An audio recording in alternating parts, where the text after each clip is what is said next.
Hey, welcome back to our Humpday Hangout. We've got the third Wednesday of the month, issues and challenges in today's fire service.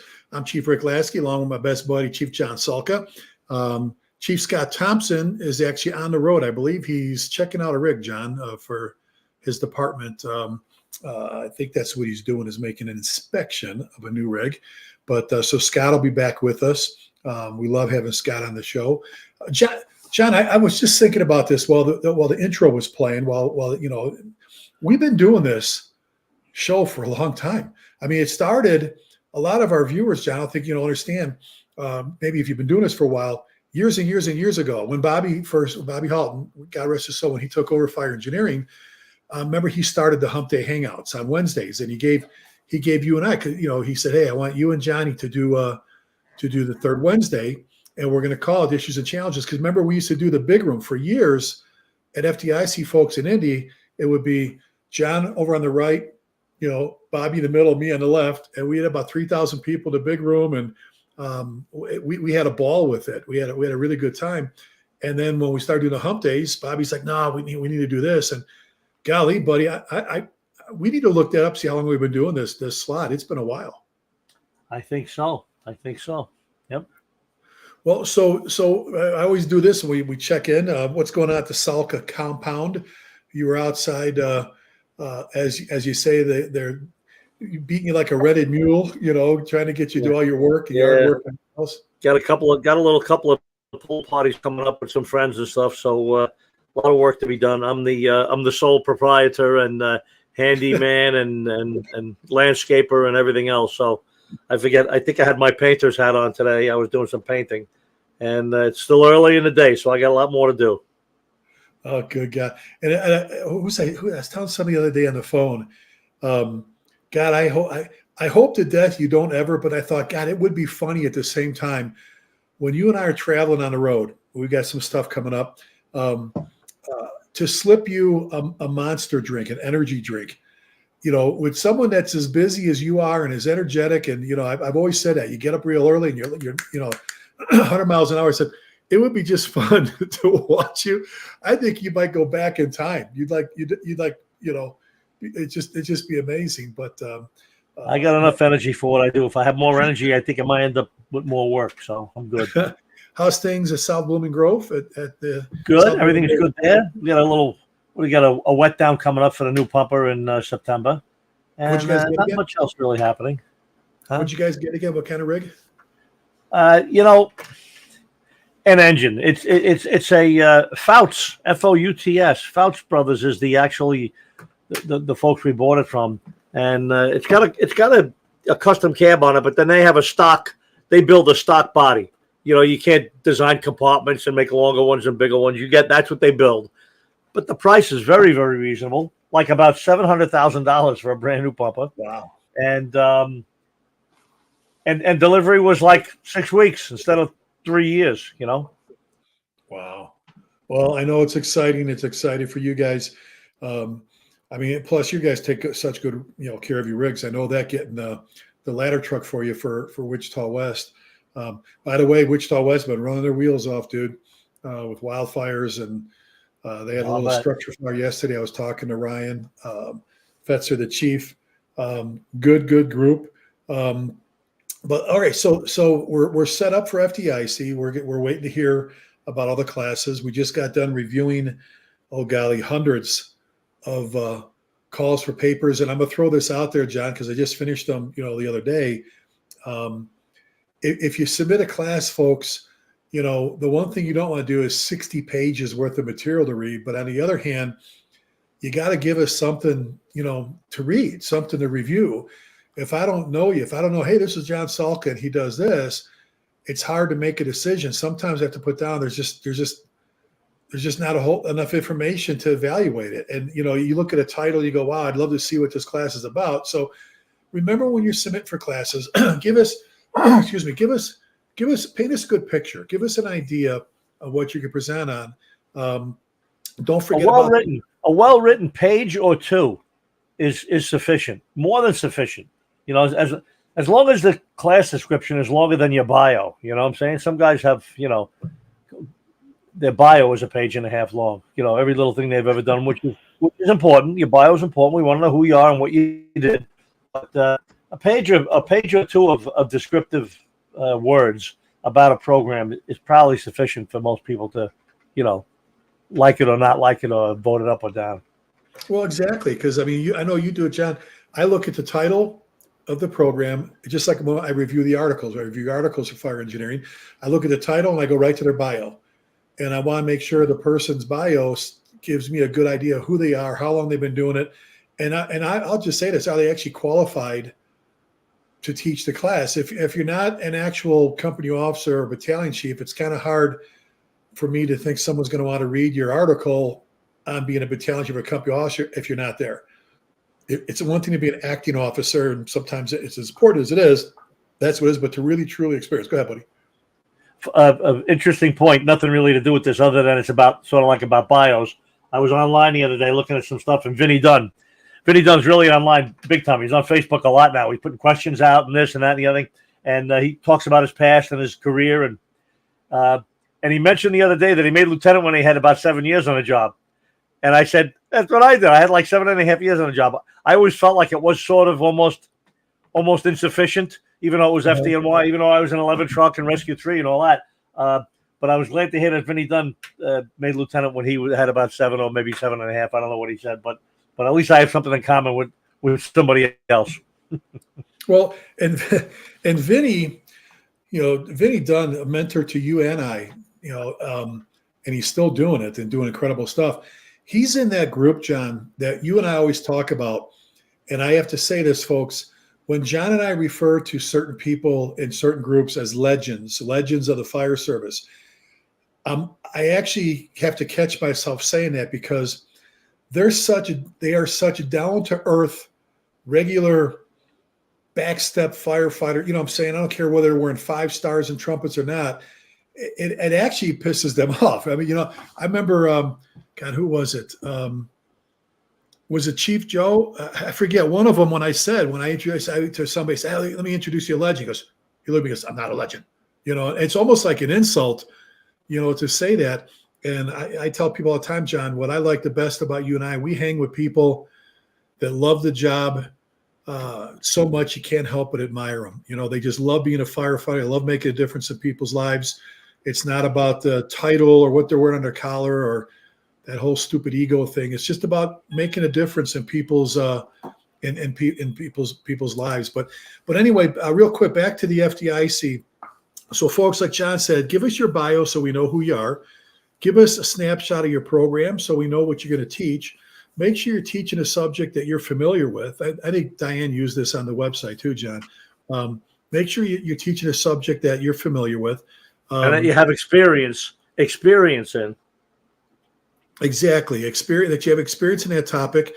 What really helps folks, I'm telling you, and John, you know this, when we read something that says the following program is based on the same article published 2 years ago in Fire Engineering, July issue, whatever, so on and so forth, even if it's a little bit different title. Do you do a Humpday Hangout show? Do you do a podcast? Have you done something? Because it's kind of hard when you're looking at classes and go, wow, this guy or gal wants to try it out at the biggest conference in the world, so we're kind of their test platform. And you go, you see, like, where have you taught this class anywhere? And it's like, no, not even forget FDIC. This is their first time teaching it, which there's some diamonds in the rough, if you will. But so folks, just make sure you give us something to look at. There's a lot of great classes, John. God, I don't know how David and Diane do it. Chief Rhodes and Diane Rothschild. I used to say about Bobby and Diane. Now David, I can't imagine. A couple thousand classes, and you're trying to fill only so many classrooms, and there's so many great programs. Just don't give up, folks. If you don't get picked for 1 year, I know a lot of guys that they did 2 years in a row and they're about ready to give up, and boom, they got picked, and then they had their spot. So that's right around the corner. So John, we pride ourselves on never really having an agenda, not with our own life and with this show. And I know a couple of times you've looked at me and go, what are you writing down? Because we don't write stuff down. I'll write down like, okay, our next show is going to be this day or whatever. But I like the fact that we just kind of take off with things, but we wing it. a lot of talk lately. David just did a great, Chief Rhodes just did a great keynote at the Fireman Show on search, the search culture. And it's all about search. Everything we do, the only reason we go to fires and stretch lines and ventilate ropes and everything is so we can search, searchable spaces, that kind of thing. He did a great piece on that. We're seeing social media platforms bombarded with videos of guys taking doors, punching holes in roofs, and working nozzles now again. So, John, I know you've got several of your favorite phrases as an incident commander, as a chief. 33 years at the FDNY, 50 years in the fire service, busy ass companies and that. I just remember once with you at a fire when you heard, I think it was Timmy Klett on 88 Engine, when you heard him inside and when he called you and all he said was, "We got water on the fire." And you looked, you go, "God, I love that. I love that." And I know that's, so let's talk about water on a fire, and we'll talk about the initial line in a second, stretch the initial line. But tell me why. Why is, there's a lot of great sayings out there. There's a lot of great radio traffic messages that are given. But why to Battalion Chief, Battalion Commander Salka, why is that such a big deal? Why do you like hearing that so much? What is that telling you? Well, the first thing is, and I don't want to, although we do, I don't want to compare, engine work to truck work, because they're dramatically different, even though they both complement each other and they're both necessary to get the whole job done. But, to conduct a search, you need to get off the rig, put your mask on your side, and start searching. And it's underway. Now, how long it is until you're done is another story. But to put water on the fire, you got to get there. You got to select the right line. You don't. When you're searching, you don't say, "Should I take the Halligan this time? Should I take a hook instead of a Halligan? Should I take?"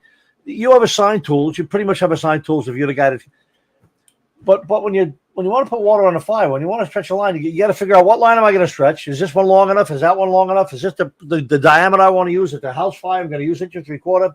Then you got to pull the hose, and it's not just you by yourself doing it. A 2-person team can unask the rig, grab some tools, and go in and make a search. Get on the radio, search underway, second floor. But to stretch a hose line, God knows you need at least 2 people, but maybe a third to help you outside, a control person or whatever. And now you got to figure out which way to get in there, which door to enter or not enter or stay away from. Where you're going to drop your hose? You're going to drop it out on the front lawn of the house, or you're going to carry it into the hallway, go up the stairs with it, maybe in a multi-story building or an apartment house.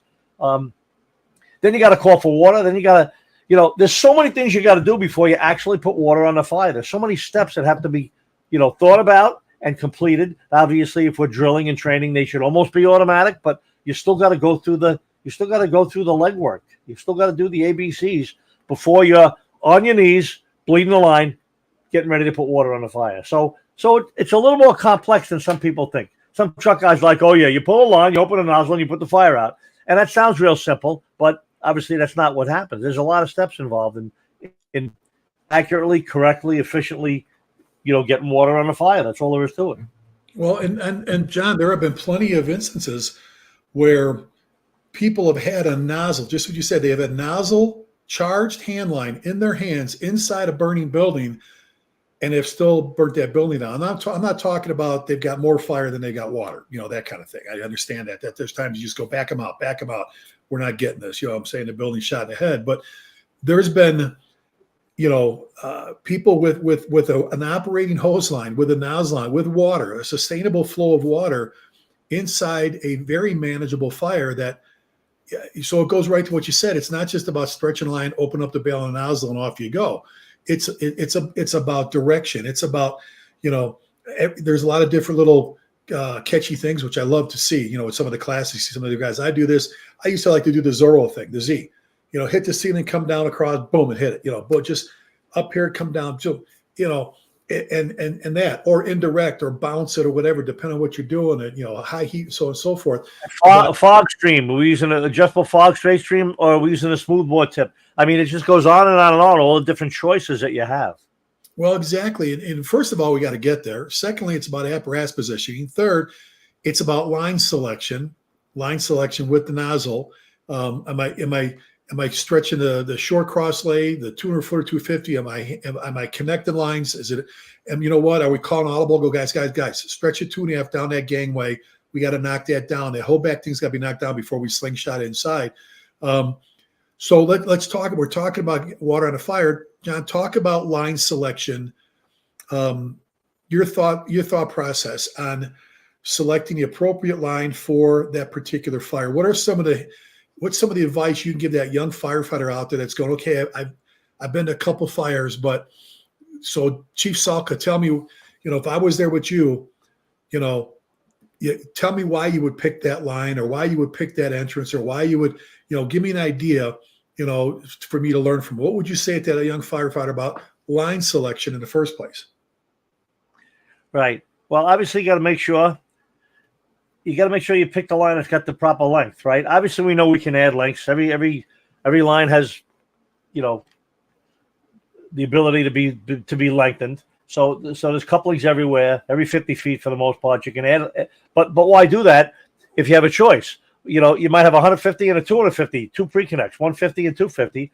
And if you know how to do the control position, if you know how to do the hose line estimate function, you should be able to look and count in your head almost immediately. 1, 2, 3, 4, 5. Okay, we need 5 lengths. Now we're gonna have to go with the long length, and so you need the proper length. Now, what's interesting about that, as I said, imagine you did have a 150 and a 250, 3 lengths and 5 lengths, right?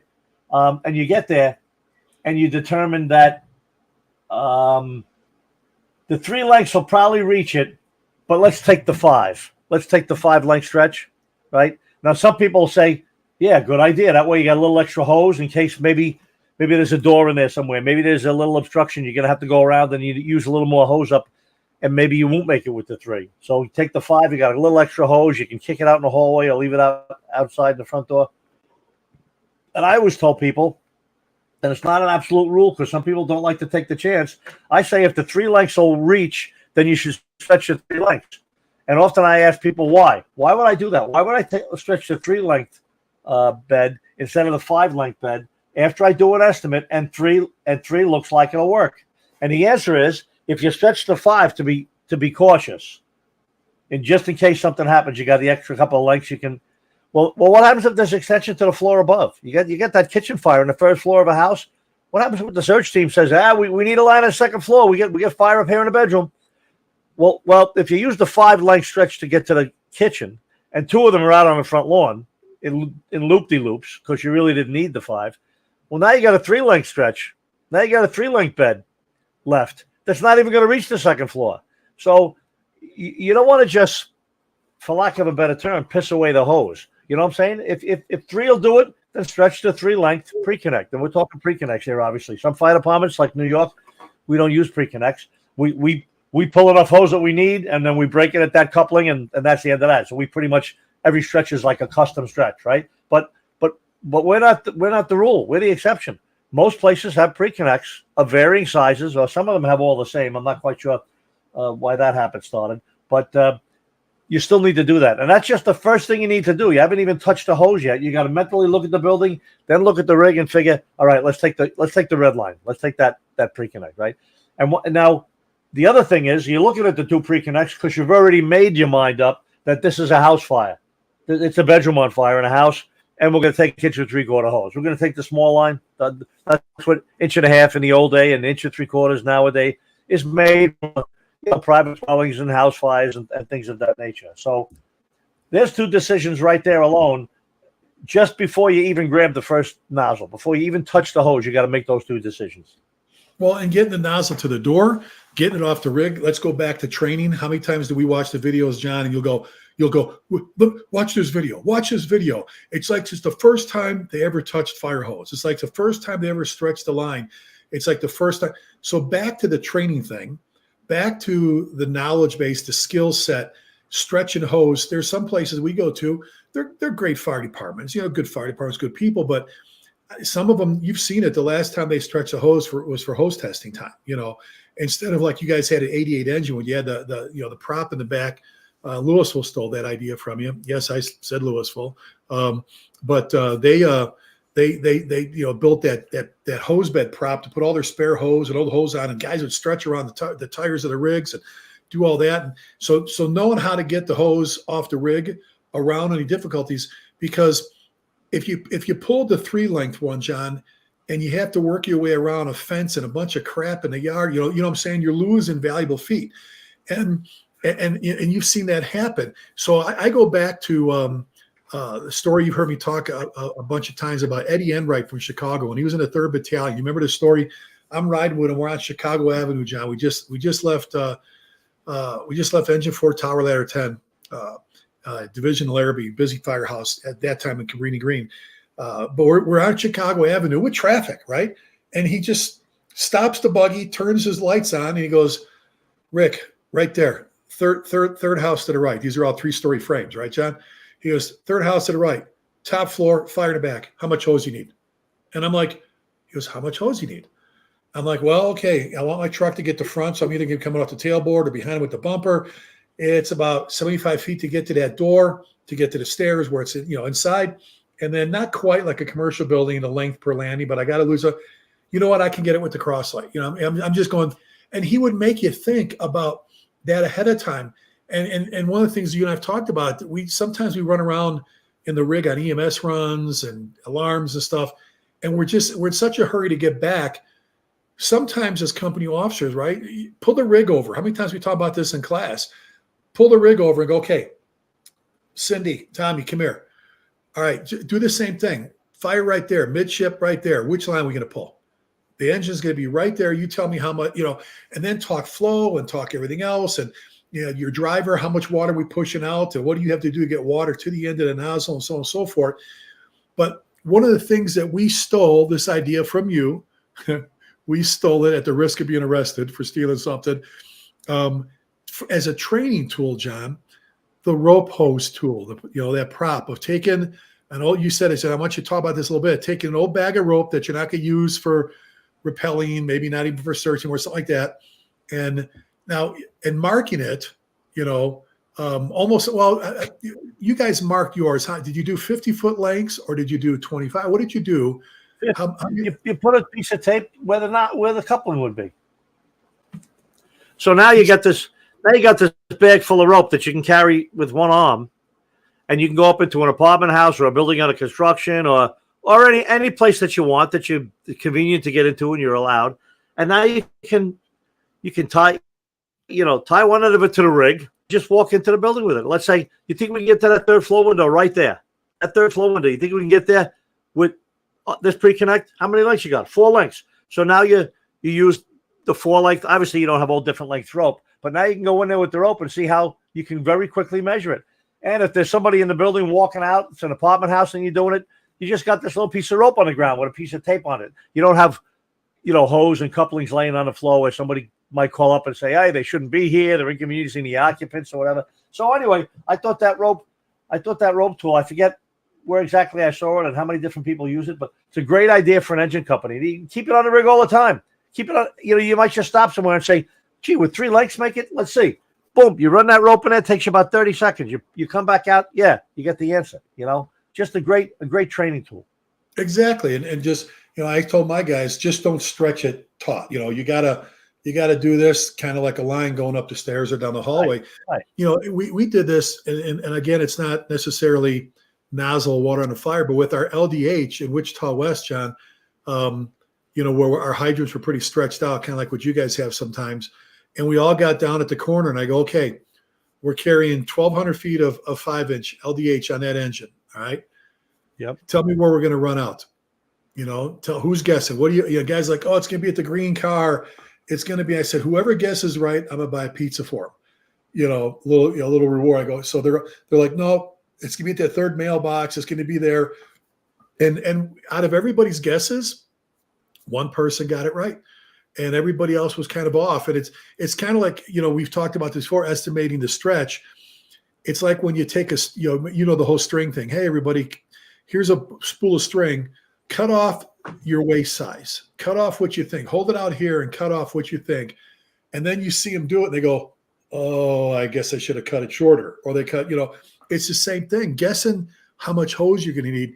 you need kind of some landmarks. You got to have to, if you don't stretch hose, if you don't see it on the ground, if you're not doing that, you'll get caught short. Now, back to the 5 length thing.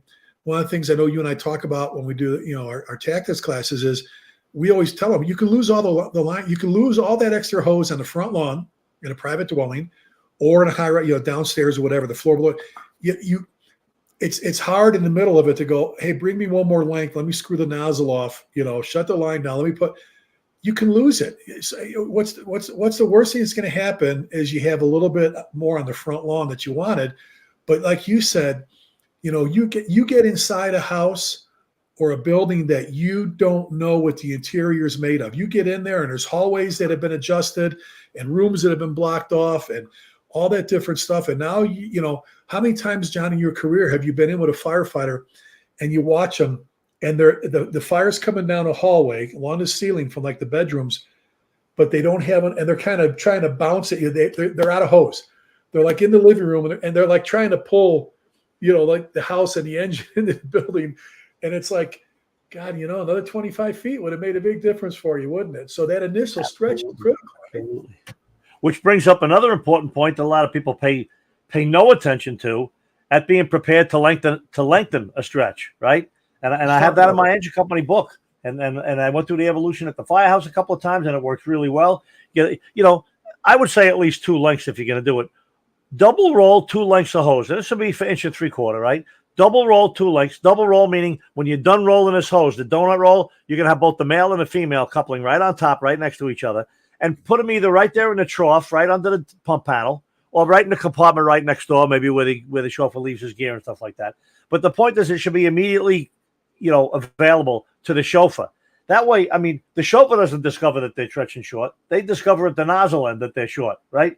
4/8, nozzle to 4/8. Yeah, we're short. We need lighten up on the line. And he might say, "You got it all, Cap. It's all out there, So, okay, give me another length then. Make it 2. Put 2 more on."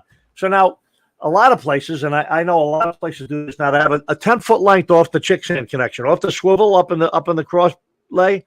They have a 10-foot length that comes out. So the first coupling is sort of right next to the chauffeur. If he's standing at the pump panel, it's within 5 feet of him. He doesn't have to run 35 feet away to go to the first coupling.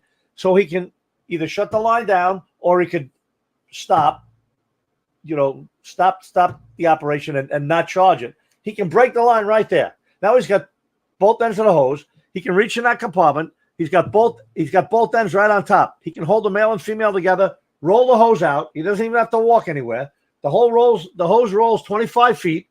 Now he's got the male and female. He can reconnect them right there while he's standing there. And if he just wants to put the 1 in, he can put 1, or if he wants to put 2, he can do 2. And tell, okay, go ahead, pull a line. You got another length. And it takes maybe a minute and a half for him to do that. But you got to be prepared. You got to be trained. You got to have a place for that hose. You got to double roll it properly. And the guy in a nozzle, either the firefighter or the officer, has to know that they have that. They have to know, hey, give me an extra length. Well, and again, a lot of people, you and I've seen this, a lot of rigs, they don't have that cheater line, that little length, for a couple reasons. So I know a lot of folks, John, some of my places that I've been at, I won't mention names anymore, where they did that. So you're on the highway, you're not trying to pick up all this hose and trying to rebed. You just disconnect it. Everybody rolls it, does what they're doing, and you get off and you get out of there. And it's just a quick, you're not climbing up on the rig right now. It's right. Just hanging over either side, disconnect it. But you hear about that when you say, so what's that cheater line for? And they'll tell you, well, so it's a little bit easier to repack and, blah, blah, blah, so forth. But what you just said, you don't hear that often. You don't hear about, lengthening the actual line itself at the pump panel, because when you talk about that, a lot of people, this, they're thinking, shut the line down and they take the nozzle off. Now you can still do that if you're out of harm's way and with that donut roll, like you said, that double roll, just you slide it out and it's only going halfway and it's already there and so on and so forth. But I think a lot of people, when you mention the cheater line, don't even think about that. They think more about packing, unpacking, and I can disconnect, but they don't think about lengthening the attack line. Add another length or two to it or whatever, because there's so many right. influencers on the fireground that dictate that. So you made me think of something. I sent it to you today if you saw it. Our good friend Maddie Daly just posted a picture of the guy you dedicated your last book to, Willie Tracy, in front of 48 engine, cigar in his hand, just standing there. So I'm going to put you on the spot here, which, well, it's not even on the spot because you got a million Willie Tracy stories. All the stories you told me about Willie Tracy stopping the rig with probies and flushing hydrants and doing all this stuff and so on and so forth. Anytime that engine stopped, you were flushing a hydrant. EMS calls, medical runs. You come out, there's water, wet spot in the street, whatever. What advice would Willie Tracy give the Proby on 48 engine about stretching it? I mean, maybe you can break down the positions from the control person to the nozzle to whatever. What advice did you hear him in all the years you worked with him, given the Proby on the initial stretch so we can get water in the fire? What was some of the advice you would hear from someone like Willie Tracy?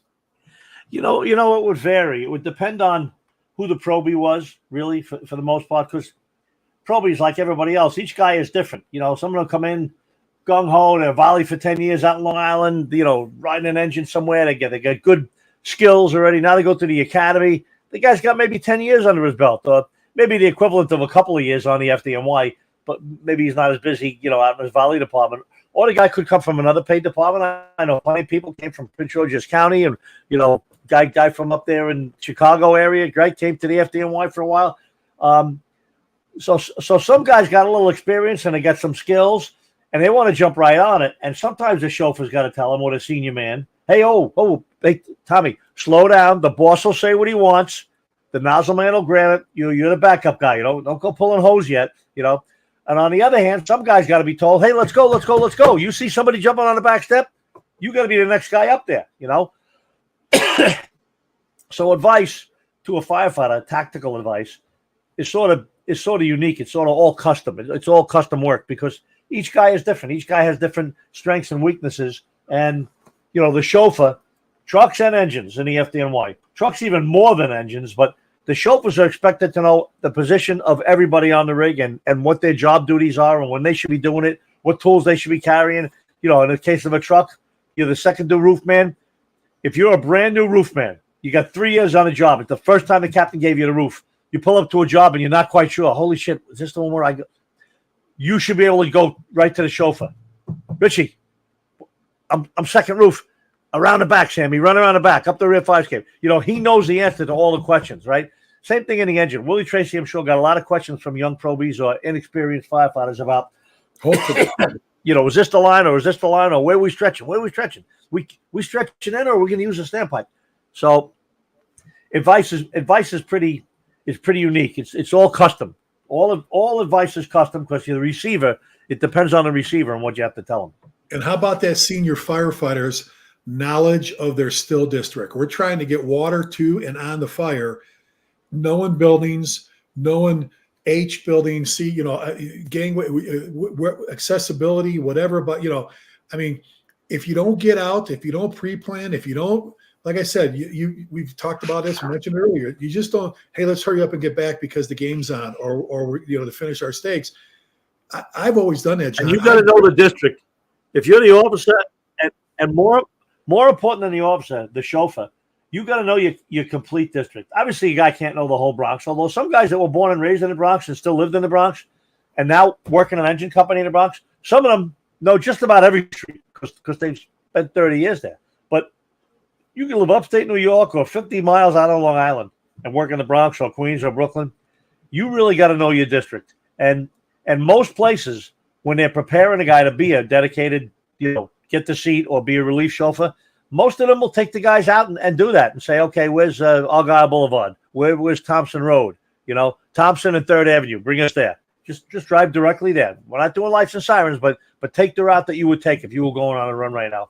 I know when I was in Mineola, volunteer department out of Long Island when I was a young man, I never drove a rig out there. I mean, I did drive a rig, but I wasn't a regular chauffeur or certified or anything. I did some training. But to be a regular chauffeur, a trained chauffeur, you had to attend a certain amount of training sessions with that rig and with an officer, and whether it was the ladder and putting the tormentors down, putting it in and out of PTO and knowing how to park the rig, and same thing with the pump, how to use the pumps and connect to a hydrant. But one of the later steps was there was an actual physical test. You go out with an officer and he would say, okay, and he'd have just start driving down the road. Just start driving any direction you want, and I'll tell you in a minute where I want you to go. So you'd pick left or right. You'd make a left out of Washington Avenue. You'd be heading down Willis Avenue, and all of a sudden he'd say, okay, go to, Argyle Boulevard, 123 Argyle Boulevard. That's with 3rd Avenue. And that's all he would tell you. And, when a run comes in, the chauffeur can't be looking at the officer saying, where's that? Left or right? Am I going the right direction? Absolutely not. The officer's got a lot of other things to do, and the guy behind the wheel is the one that needs to know the complete. And additionally, you should know Argyle Boulevard is private dwellings. That's a residential street. It's not a factory street. Well, you just said it. Knowing your still districts like knowing your rigs. I have my little sneaky thing I do when no one's around. I like to walk around, open up compartments, put my hands on stuff. First do engine, second the truck. Look at how the hooks are mounted or where they're at, and how the hose, the hose loads. You and I've talked about this. Again, we're talking water on the fire. If the hose load is so complicated going on that you have to have a picture book, it's going to be complicated coming off. Now I understand, when somebody's doing, I really, for the bumper load, I'm a big fan of the Scorpion load because it dumps the whole thing for you. The Scorpion load, whoever came up with that whole thing and called it that because of the tail, what a great job. Because I can reach in there, grab the nozzle, grab thing, and the whole thing, by the time I'm not doing the every length, somebody's feeding it off the thing. I'm in control, so that's the first thing, whether it's a cross lay or whatever. If we're talking cross lays, 200, 250, 150, you as the firefighter, not firefighter, should be able to grab that, pull it off the rig by yourself and stretch it and deploy the line. If you're not too sure on that, folks, this is where you got to get out and you got to pull hose. You don't need a training field. You don't need a burn building. You need fire hose with a nozzle to be able to pull it, to get up. John, you made me think of something before, and I didn't want to go too far when I mention this, making mistakes.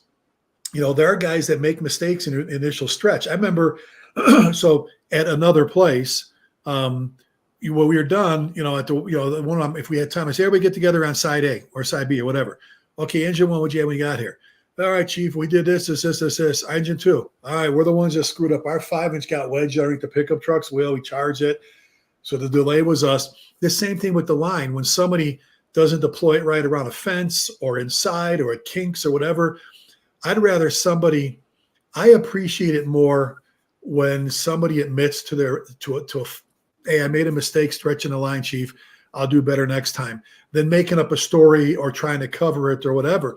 I say this all the time. I made plenty of mistakes, still do in my career and certain things and so on and so forth. I was lucky I had a lieutenant like Bill Allen. It's like you're Pete Lund, right? Bill never yelled and screamed, never hollered. He knew when to stand me on my head, but I was more worried about disappointing him than pissing him off. And I did some things back then that deservedly so probably pissed him off, but I would never know it. I'd get a lecture, I'd get something, but I knew when it was done, everything was good, and he knew I was going to try harder. Or, like you just said, the lessons, Willie Tracy, the Timmy Kletz that would just go, come here for a second, kid, and spend the time with you and give you the little hints, how to carry it, how to deploy it, when to drop so many folds, maybe drop 2 off here, but only 1 here because 2, we're going to need this stretch versus 1 with the short, what I'm saying? So you've seen guys do this where they stretch straight and then they drop all their hose right outside it. Now they're trying to flake all this at the door when they should have had it somewhere else, right? And the time that you put into training and crew development pays off. Because I can't tell you how many times I would go, I'd run in with 37 truck and 79 engine heading north out of 48 engine. And all of a sudden you hear on the radio, as we're walking down a block now with a second due engine, as we're walking down a block towards the job, it's a fire. We hear, 79 engine's got a water problem. He's got a hydrant problem. And now, obviously, the line's already stretched. They're already inside the building. They might even be on water already. They might have stretched and said, give me booster water, right? And now he's got trouble with his hydrant. All of a sudden, I realize I get there, and the first thing I'm doing is going to the hydrant anyway because I'm the second due engine. They got a boss on the first due engine. They're stretching their line. I don't have to get involved in that unless they have issues. So I go there, and as I'm walking towards the chauffeur, I see he's sort of running around with a pot over his head. He's a little excited because he can't get water out of the hydrant. I'm just about ready to call Willie Tracy, right? 4-8 chauffeur, He says, I got it, Cap. That's all he said. I got it, Cap. I turn around. He had already turned the rig around because he heard that they were having. He had already turned the rig around, and there's my rig. I'm the captain. I didn't even know it was turned around yet. And he's backing down the block, and he's getting ready to drop a 3-inch line right at 79, and he's going to drive down the block to the next hydrant, connect to it, and supply water to him. The problem's already solved. They just haven't put the pieces together yet. And that's because Willie Tracy knows what he's doing, and he's paying attention to his radio discipline, listening to what's going on. The second due engine is the water resource officer, water resource unit, right? Make sure that first due engine has supply and has a good hydrant, and et cetera, et cetera. And it just made me so happy when I call him, and he says, I got it, Cap, and I turn around, and he's already doing it. It's already underway. They fixed it in like another 45 seconds. They had water. So And that's again, the guy that's not, crew development efforts and training. oh, exactly. That's not the guy who's trying to impress Captain Salka. That's Willie Tracy.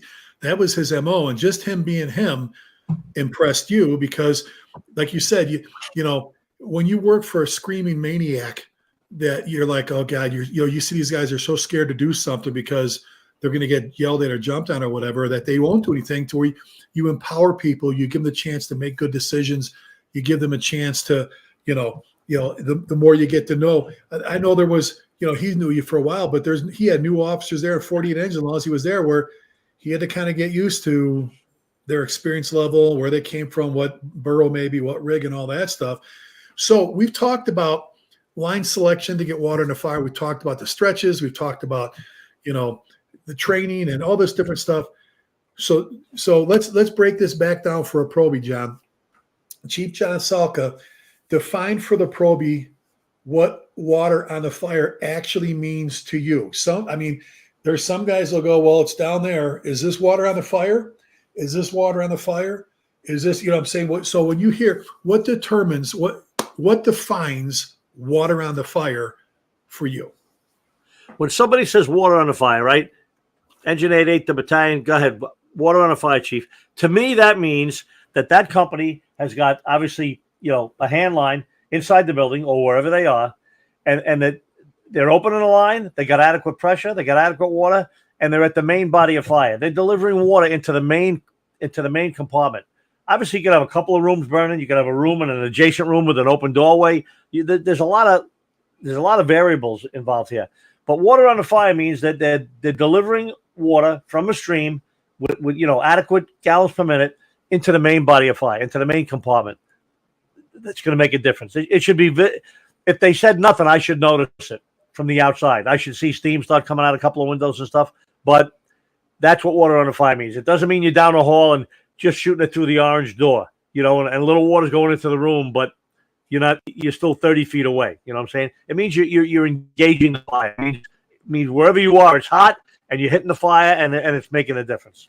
And you as an officer, as a chief officer, you're standing where you can see what's happening to the smoke and the heat and the fire. You're not 2 blocks down or whatever. You're actually where you yourself have the vision. You have eyes on that. Because how many times, John, I know with me, there was always that nervous pucker you get a little bit when you have a line in there, you see it jumping once in a while, that kind of thing, and the smoke ain't changing. The smoke ain't changing. You're going, either you don't have the main body of the fire, we're not flowing right, something's going on, or maybe we got more fire than we got water. Right. But you might have 3 rooms burning and he's only knocking one down, which happened to me one time. I was acting battalion chief one day in the 18th battalion. I was the captain of 48 engine, but for the day they made me the acting battalion chief. The chief was off for the day and there was no surplus guys around, and I must have been the senior captain. Plus I was on the battalion chief's list. So anyway, I got selected. And there I am working in a place that eventually I'd be assigned to for 15 or 17 years, right? That's where I ended up landing as a permanent battalion's role. But on this day, I was just a captain acting battalion chief. And we went out for a job right around the corner, 180 and Southern Boulevard. It was a nice job, corner building, new law tenement. If I remember correctly, the fire was on the 3rd or the 4th floor of a 6-story building. And we got there. I remember Rescue 3 rolling in. And who reported in to me? Pete Lund. oh my God, My lieutenant, one of my idols, reports it to me because I'm the chief now, right? Even though I'm ABC. John, how did he report to you? Did he push you around? What did the All lieutenant? business as usual, like he would report into Joe DiBernardo. Absolutely. Rescue 3 said, Chief, what can we do for you? And it was great. I felt great. But back to the engine for a minute. 45 engine was in there. One of the best engines in the job, not in the Bronx, in the job. Good, busy engine still today's date. They're still one of the busiest engines around and best. And he reports engine 4-5, battalion 1 acre had main body of fire knocked down. And I'm looking at the building, and I can see two sides because I'm in the intersection. I can literally see both sides of the building, right? And 3 or 4 windows got white, puffy steam coming out. But the last window has what? Fire. I get back to him. 1-8 to 4-5. Go ahead, Chief. I said, there's something else burning up there. I'm looking at one more window of fire. I'm not sure what you got, but push in a little bit. 10-4. And, 30 seconds, 45 seconds later, bump, that window was out as well. So it's important. It's important that the advancement of the hose line, the officer communicate with command outside. Not that that's my job, but certainly I was able to report to him, it looks like you got one more window of fire. From his perspective, he thought he had knocked everything down. Maybe it was just a little bathroom, off the last bedroom or something. I don't know what it was. But the point is the communication is important. And sometimes a room could still be burning further in, and you may look like you got the fire knocked down, and you report it because that's all I ever wanted to report. When I was in 48 engine, I was dying to say that on the radio. Main body of fire knocked down. I knew the chief was waiting for that, So he didn't jump the gun. He honestly thought he had, but there was something going on a little bit further out. Well, and that's that you're standing outside and you're patient, because they're in there. You trust your guys and gals. But man, oh man, and there's a ton of videos now, which I love, where you start seeing it. There's just fire out everything, and all of a sudden, boof, boof, boof, boof, boof, boof, boof, boom, and everything changes, and we're rolling hose. We're rolling hose. And you mentioned about another good reason to be standing out in front of the building instead of sitting in your car a few doors down in the air conditioning. You're actually a part of a firefight rather than just a clerk in the car writing stuff down. Exactly. The op sector is putting somebody up front that if you're doing that you have eyes on the incident. And it's not always. I'll say this, John. I got snookered. That's a Tom Freeman little phrase. Once, because it was the same thing. It wasn't that we had like multiple rooms of fire and we got these two. Maybe this one, they didn't know about. Maybe the door had closed and there's still fire and all that. So we had it was actually a former Dallas Cowboys house. Sal Marchese and Donnie Hayden were actually there teaching a truck class for us. Okay, and we get the structure fire during the day, and we get there and we got fire out the first floor, run up the siding into the second floor. So, I've got engine 3 coming in. I tell them, do me a favor, give it a quick dash. It's running to the second floor and get in there. As they're stretching, boop, boop, they hit it. They go inside. And now they're talking, we have the fire knocked, all this stuff. And I'm going, no, you don't. And they're going, yes, we do. And they weren't arguing, but they're like, no, Chief, we got it. And they're going, we pulled ceiling. We're looking at rafters. We're looking at the attic. I go, guys, you have another fire. And lo and behold, what had happened was this little girl was playing with a candle. She lit like the living room on fire. She got scared.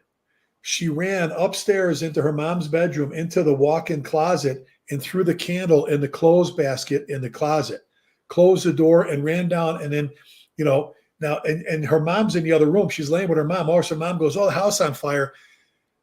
I'm not saying that's always going to happen, but the moment you trust the fire, the moment you trust, you got to prove to yourself that you got it all. Whether it's like you said, the room, or you've got 2 different fires. How many times, whether it's in New York City or anywhere else where you had an arsonist, you got several points of origin where they weren't just satisfied with lighting one room off. They did a couple. So you've got to have your eyes open, your ears open, your senses working for you, so you don't get snookered. You end up with fire behind you or below you or whatever, when you should have probably seen those indications when you pulled up. That's why I think it's good, John, when you got a good inside working boss. How many times you capped on 48 or when you Lieutenant Squad 1, if you guys had a line there where you got like a couple good guys in nozzle, and you take a quick duck down the hallway. They're right there. You didn't leave them, and just to make sure, you know what I'm saying, just a quick little look behind you, a quick little. That's like on a single story ranch. You pull a little bit of ceiling inside the front door, and you used to see my guys in video. They'd walk through it. Everybody walked through. They looked up as they walked in. They just looked up because looking to see if it's running above their head, and maybe the crew at the other end of that building doesn't know about it. So, you should always be suspicious of the fire. You need to know your hydrants. You need to know your still districts. You need to know your hose loads. You have to practice at stretching them. You have to flow water. I think, John, it's important, even at your training field, if you're not burning, to actually have young firefighters operate the nozzle, bank water off of a wall or a device. Let's see what a solid bore nozzle or a straight stream, directed fog, what that looks like, hitting that wall coming this way. We've talked about in attics, right? You start pulling, you got attic, and there's guys trying to do this. I'm like, no, it hasn't burned away yet. You have this roof. How about you use this roof? Use the peak roof to hit that, to disperse the water, kind of, and knock it around a little bit, to give us a little headway and all that. So any other advice, as we're wrapping things up here, we're talking about water on the fire, main body to fire knockdown. Any other advice you would leave with our viewers for today, buddy? Any other advice? I mean, like 3 hours worth of stuff, right? But yeah, I think we covered a lot of material, Well, and obviously a lot of these we could go for hours with it. This is actually, whether you put your hands on, it's also a great tabletop to sit there and talk with your people about hose stretches, nozzles, flows, all that different stuff. How much water you carry. We could talk about the nozzle man and the backup man, nozzle handling techniques and stuff. I mean, so much more that can go on for another session, Exactly. All right, buddy. Well, this wraps up another one. We'll have Chief Thompson back with us next month. Folks, we've always got the third Wednesday, the third Humpday Hangout. John and I also have the third Thursday for our podcast, The Command Post. So tomorrow night, tune in for that. Actually, you're already on the website. Just go to the ribbon at the top, whether it's FDIC.com, whether it's Firefighter Nation, whether it's GEMS, whether it's Fire Engineering, whether it's the podcast. You can go and you hit the archives. You can listen to all of our podcasts from the past Command Posts and these shows. Excuse me. You can get all that information. Plus, there's a lot of other great people out there. John and I are two of thousands of great people that are out there, excuse me, doing their best to give some of the people the information. So, John, if they want to get a hold of you, I know we got some stuff coming up, some programs. If they want to get a hold of you, best email. Chief John Salka at gmail.com. And I'm Chief Lasky at gmail.com. We appreciate you following us. We love seeing you at our classes. We love hearing from you. We do our best to get back to you when you email or text with certain things. Appreciate what everybody does for the fire service. John, we never end any of our shows without this very important statement we make at the end of our podcast, our hump days and everything is, folks, please keep the men and women in our armed forces in your thoughts and prayers. And remember, never forgetting means just that, never forgetting. So we'll see you next time. Be safe. Take care of yourself. God bless.